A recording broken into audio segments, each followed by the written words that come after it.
El día de hoy nos interesa hablar de las variables que afectan el flujo de la sangre al interior de los vasos sanguíneos.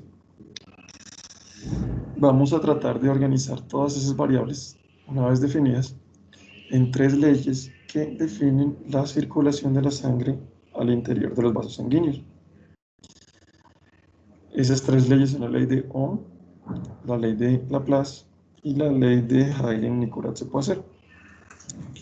Entonces, como primera medida, recordemos que flujo lo hemos estado mirando en todas estas clases como flujo total, partiendo de la definición de gasto cardíaco. No olviden que flujo es un caudal, es un volumen de líquido que se mueve por unidad de tiempo. No tiene nada que ver con la velocidad a la cual se mueve ese fluido. Un caudal es un volumen por unidad de tiempo.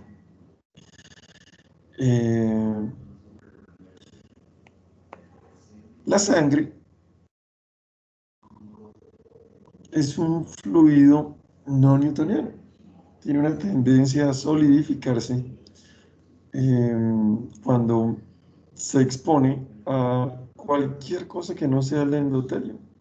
Incluso un endotelio enfermo puede inducir su coagulación. Quiere decir que la sangre puede transformarse en sólido en cualquier momento, y las interacciones tan complejas que existen entre sus componentes formes y no formes da lugar a una tendencia a la solidificación. Eso hace que la sangre se comporte como un fluido no newtoniano. Si ustedes recuerdan, lo que significa que sea no newtoniano ese fluido es que tiene una viscosidad que varía de acuerdo al esfuerzo cortante que se aplique. Toca recordar las clases de física del colegio para recordar que viscosidad es una medida de los fluidos. Viscosidad es una medida de los fluidos. La viscosidad se refiere a la resistencia al esfuerzo cortante en la superficie de un líquido. Cuanto más difícil sea separar sus moléculas, mayor será la viscosidad de ese líquido. No confundir con densidad. A pesar de que algunos líquidos muy viscosos son muy densos, uno fácilmente puede hacerse a la idea de que la relación que hay entre agua y aceite, si usted los pone a interactuar en un mismo contenedor, demuestra que el agua se hunde y el aceite flota en esa mezcla, indicando que el agua es más densa que el aceite. Sin embargo, la viscosidad del aceite es mayor que la viscosidad del agua. Entonces, no confundir viscosidad, que es resistencia al esfuerzo cortante sobre la superficie de un líquido, con densidad, que es masa sobre volumen. Entonces, para pensar en movimiento de la sangre a través de un vaso,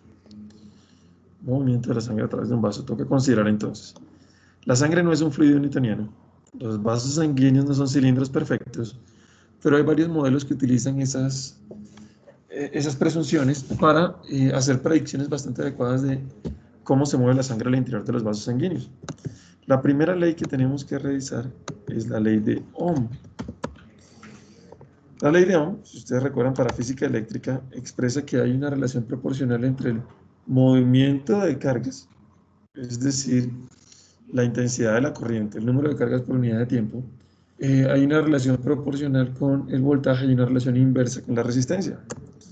La ley de Ohm, aplicada para los vasos sanguíneos, tiene un funcionamiento similar. Acá lo que tenemos en nuestra ley de Ohm para los vasos sanguíneos es que el flujo sanguíneo Q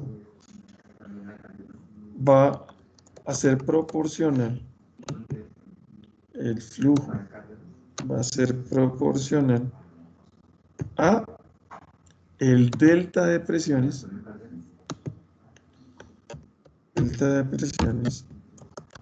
en el vaso sanguíneo, y va a tener una relación inversa con R mayúscula. Y R mayúscula es la resistencia que el vaso sanguíneo ejerce al avance de la sangre. ¿Qué quiere decir esto? Si en un vaso sanguíneo cualquiera yo tengo que hay una presión en un punto y otra presión diferente en otro punto, el diferencial instantáneo, sin tener en cuenta el tiempo, el delta de presiones, será la fuerza motriz para el flujo de esa sangre. ¿Eso qué quiere decir? La sangre se mueve de un sitio de mayor presión a un sitio de menor presión. Por eso cuando el ventrículo se contrae, bombea sangre, hace que los segmentos más proximales de las arterias tengan una presión mayor que los segmentos distales. ¿Eso en qué termina? Si la presión en un punto es mayor que en otro punto, de este vaso sanguíneo la sangre fluye en dirección, desde donde hay más presión a donde hay menos presión. Pero que sea delta de presiones y no presiones absolutas también nos dice algo muy interesante. Si un sitio del sistema circulatorio tiene una presión de 200 milímetros de mercurio y el ventrículo ejerce una presión de 200 milímetros de mercurio, el delta de presión sobre ese vaso sanguíneo, 200 menos 200, es cero. No importa las presiones absolutas, no importa qué tan altas sean. Si el delta de presiones no existe, si delta P es cero, el flujo sanguíneo es cero. Entonces uno escucha a un paciente que tiene una presión arterial sistólica de 220 y una presión arterial diastólica de 180. Un man está en una hipertensión severa. Si es una urgencia hipertensiva, el señor se puede morir por esas presiones. Pero cuando uno va a ver, el delta de presiones es en realidad bajito. Cuando el corazón está en pico sistólico, la presión en las arterias se sube hasta 220 y cuando las arterias están en valle diastólica están en 180. Es decir, solamente 40 milímetros de mercurio están apoyando el movimiento de la sangre, que sería lo mismo que tiene una persona con presión sanguínea de 120-80. La sangre no se está moviendo en mayor volumen, ni siquiera se está moviendo más rápido. Lo que determina el movimiento de la sangre, de acuerdo a la ley de Ohm, es el delta de presiones. La diferencia entre esos dos puntos, no los valores absolutos. Ahora, una magnitud que no tiene unidades, que es la resistencia, determina cuánto arrastre genera el movimiento de la sangre sobre la pared del vaso, cuánta fricción existe entre esas paredes.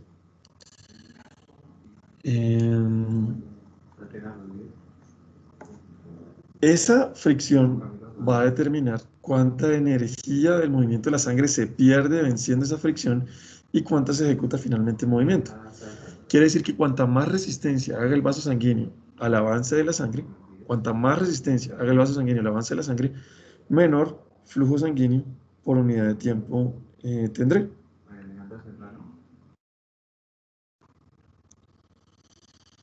Entonces la resistencia se opone al flujo sanguíneo.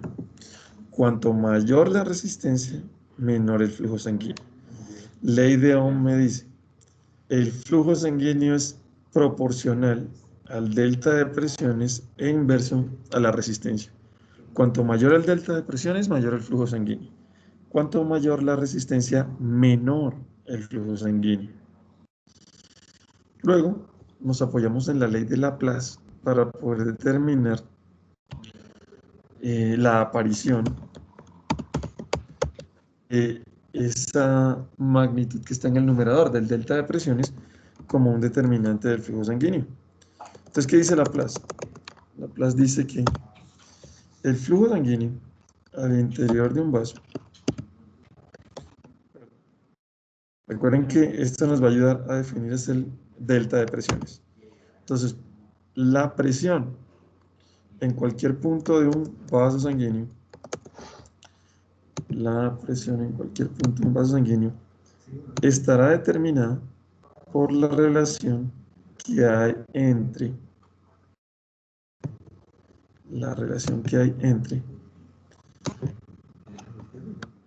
dos veces la tensión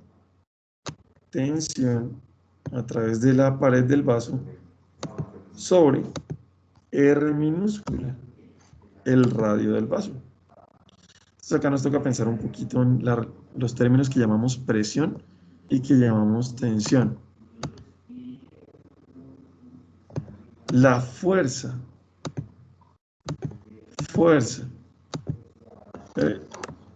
la fuerza por unidad de área. La fuerza por unidad de área.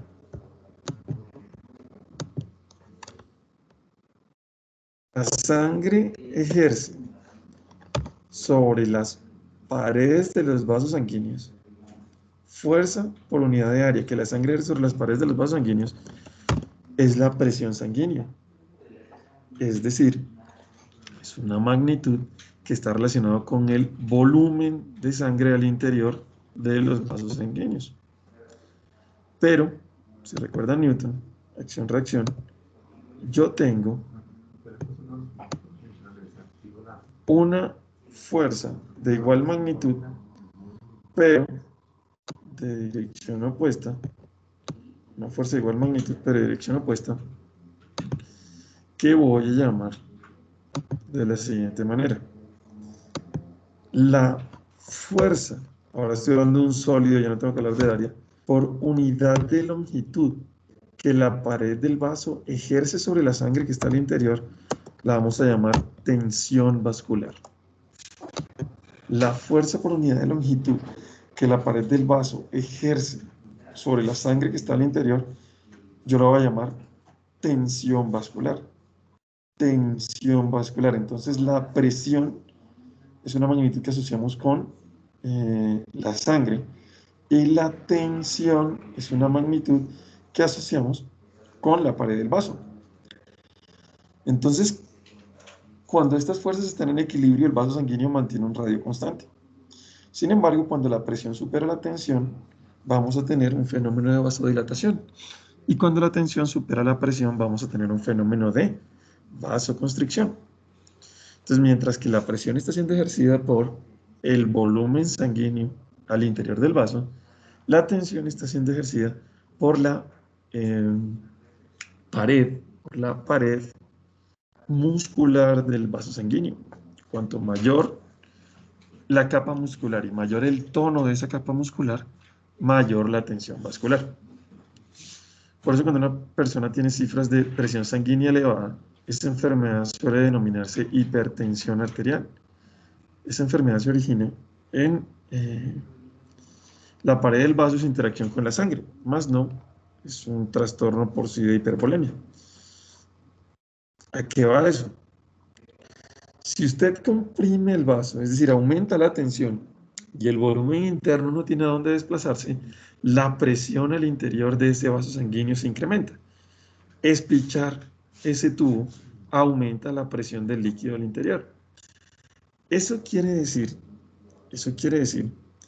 que si yo aumento la tensión en un punto del vaso, la presión incrementará de manera proporcional. Por otro lado, también quiere decir que si yo aumento el radio del vaso sanguíneo, lo dilato, la presión interna va a disminuir.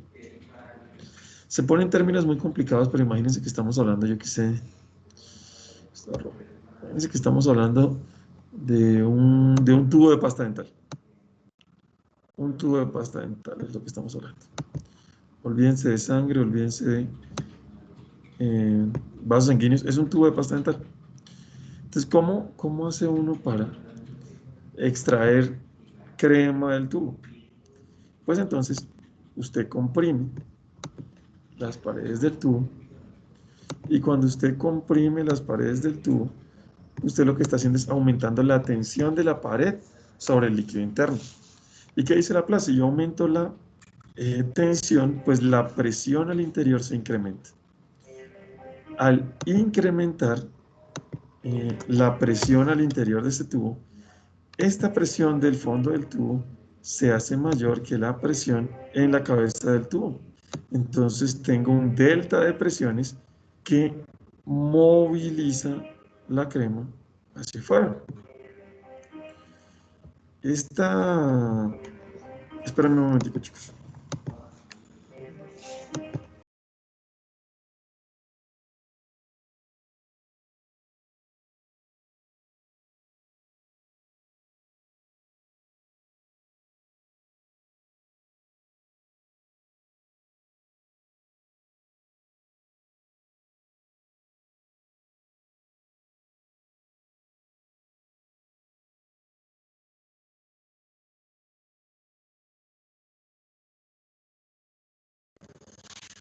Listo, chicos, gracias por la paciencia. Entonces, al aumentar la tensión, se aumenta la presión. Al aumentar la presión en un punto hay un delta de presión, y el delta de presión, como nos decíamos, produce un flujo en el sentido de donde la presión es más alta a donde la presión es más baja. Ahora, cambiemos todo este ejemplo de pasta dental y más bien pensemos en el corazón. El fenómeno sistólico eyectivo lo que trae consigo es la contracción de la pared ventricular sobre la sangre que está dentro. Entonces, si yo espicho ese tubo que llamo corazón hacia adentro, lo contraigo, lo que estoy haciendo es aumentando la presión al interior de las cavidades cardíacas. Como ahora las cavidades cardíacas tienen más presión que la cavidad vascular, entonces se produce un flujo sanguíneo que va desde el ventrículo que tiene más presión hacia, eh, hacia las arterias que tienen menos presión. ¿Cómo estoy incrementando la presión? Pues aumentando el tono de la pared, aumentando su tensión. Entonces la ley de Laplace me dice que entre mayor sea la tensión en la pared del vaso, mayor será la presión al interior de ese vaso sanguíneo. Otra cosa también que vemos es que si yo incremento el radio, la presión disminuye. Eso va a facilitar el flujo en dirección del vaso sanguíneo dilatado porque la presión será menor. Cualquier otro vaso sanguíneo tendrá comparativamente una presión mayor y provocará el flujo hacia ese vaso que se dilata. Eso también explica por qué los medicamentos vasodilatadores disminuyen la presión sanguínea. Si yo administro, yo qué sé, IECAS o ARAS, medicamentos que alteran la función de la angiotensina sobre los vasos sanguíneos, quitar ese estímulo vasoconstrictor hace que los vasos sanguíneos aumenten de diámetro, su volumen interno se incrementa. Y si tengo más radio, pues la presión en ese punto es menor. Eso quiere decir, aumentar el radio de los vasos sanguíneos disminuye la presión sanguínea y los medicamentos vasodilatadores son utilizados para bajar la presión sanguínea en la hipertensión arterial. Entonces, bien importante porque Laplace me predice qué pasará con la presión en un punto del vaso si yo cambio la tensión vascular o el radio. Es decir, Ohm me predice todo el movimiento y Laplace me explica cómo funciona delta de presiones. ¿Qué nos faltaría por explicar? La resistencia al interior de los vasos sanguíneos. Para eso tenemos la ley de Hagen.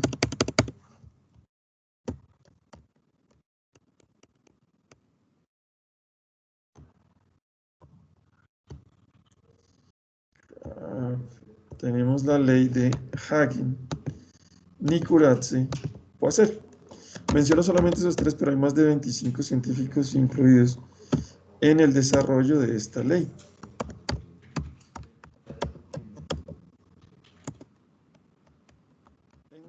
La llaman ley de Hagen-Poiseuille y en otros libros simplemente la llaman la ley de Poiseuille. ¿Qué es lo que dice la ley de Hagen-Nicorazzi-Poiseuille? Lo que me está diciendo es predictores del flujo sanguíneo partiendo del comportamiento de la resistencia al interior del vaso. Es decir, mientras Laplace me explica delta de presiones en Ohm, Hagen-Nicorazzi-Poiseuille me va a explicar flujo sanguíneo a partir de la perspectiva de resistencia. Explicando la resistencia ya no. Entonces, ¿qué dice Hagen-Poiseuille? Hagen-Poiseuille dice que el flujo sanguíneo al interior de un vaso será directamente proporcional a pi veces, no van a decir directamente proporcional a pi porque pi es una constante, pi veces el delta de presiones por el radio elevado a la cuarta potencia. Por el radio elevado a la cuarta potencia. Y que será inverso ese flujo sanguíneo a 8 veces la viscosidad sanguínea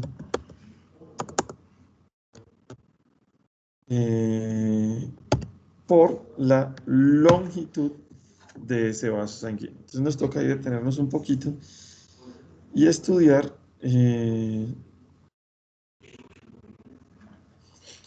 lo que significa cada uno de esos factores en esa expresión. Entonces, primero, bueno, pi y 8 son constantes, no hablemos de eso. Delta de presiones lo hemos discutido por acá en Laplace. Radio a la cuarta potencia. Estoy viendo que el flujo sanguíneo depende proporcionalmente de delta de presiones, eso ya lo dice Ohm, pero del radio a la cuarta potencia. Es bien interesante ese aspecto, porque si yo hago el flujo de un vaso sanguíneo dependiente exclusivamente del radio,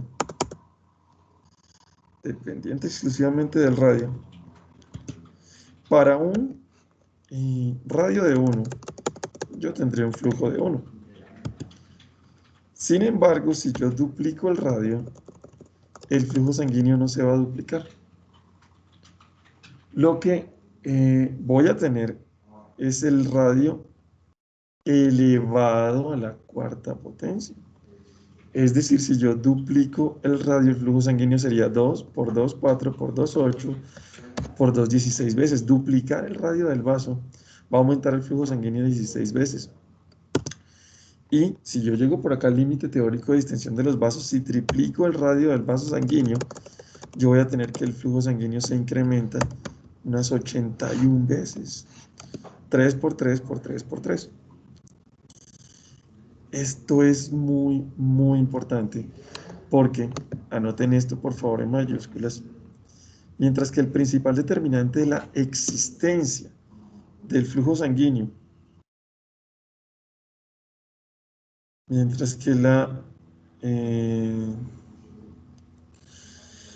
el principal determinante de la existencia del flujo sanguíneo es el delta de presiones, el principal determinante de la magnitud de ese flujo sanguíneo es el radio del vaso. Cambios muy pequeñitos en el radio del vaso provocan cambios muy importantes en el flujo sanguíneo a través de ese vaso.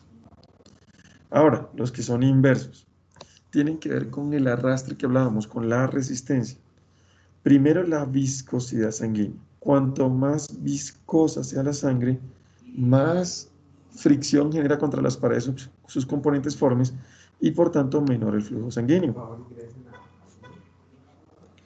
El principal determinante de la viscosidad sanguínea en el humano es el hematocrito. El principal determinante de la viscosidad sanguínea en el humano es el hematocrito. Cuanto mayor el hematocrito, mayor la viscosidad sanguínea. Y cuanto mayor la viscosidad sanguínea, menor el flujo sanguíneo. Entonces es súper loco y es contraintuitivo, pero una persona anémica tiene un flujo sanguíneo mayor que un individuo sano y mucho mayor que un individuo con poliglobulia. Entonces no olvidar que la viscosidad está en el denominador y es inversa al flujo sanguíneo. Y por último está la longitud del vaso sanguíneo. Cuanto más largo sea el vaso, más pared hay para generar arrastre contra los componentes formes de la sangre. Es decir, viscosidad es el componente de la sangre y longitud es el componente del vaso, que al incrementarlos aumenta la resistencia. Entre más largo sea un vaso sanguíneo, mayor la resistencia que ejerce sobre la sangre y entre mayor la resistencia, menor el flujo sanguíneo. Esas tres leyes entonces determinan cómo fluye la sangre al interior de los vasos sanguíneos de los humanos. Ohm relaciona el delta de presión y el radio con el flujo. Laplace, la tensión y el radio con la presión en un punto del vaso. Y Hagen y Kuratze-Poiseuille relaciona el delta de presiones, el radio del vaso, la viscosidad sanguínea y la longitud con la resistencia al avance de la sangre.